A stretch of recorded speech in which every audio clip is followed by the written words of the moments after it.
আসসালামু আলাইকুম, সবাই কেমন আছেন? আশা করি ভালো আছেন। তো কাজী ফার্মে ভুট্টা নিয়ে আসছি, সিরিয়াল কাটতেছি অলরেডি।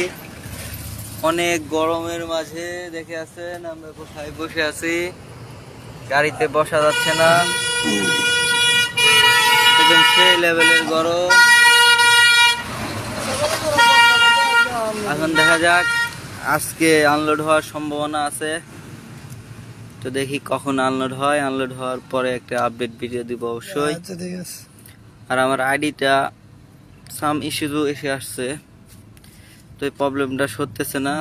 তো সবার লাইক শেয়ার কমেন্ট খুব দরকার। তো যারা আমায় ভালোবাসেন অবশ্যই লাইক শেয়ার কমেন্ট করবেন, আর যারা ভালো না বাসেন তারা অবশ্যই একটা কমেন্ট করে জানাবেন যে ভালো লাগে না ভিডিও। সবাই ভালো থাকেন।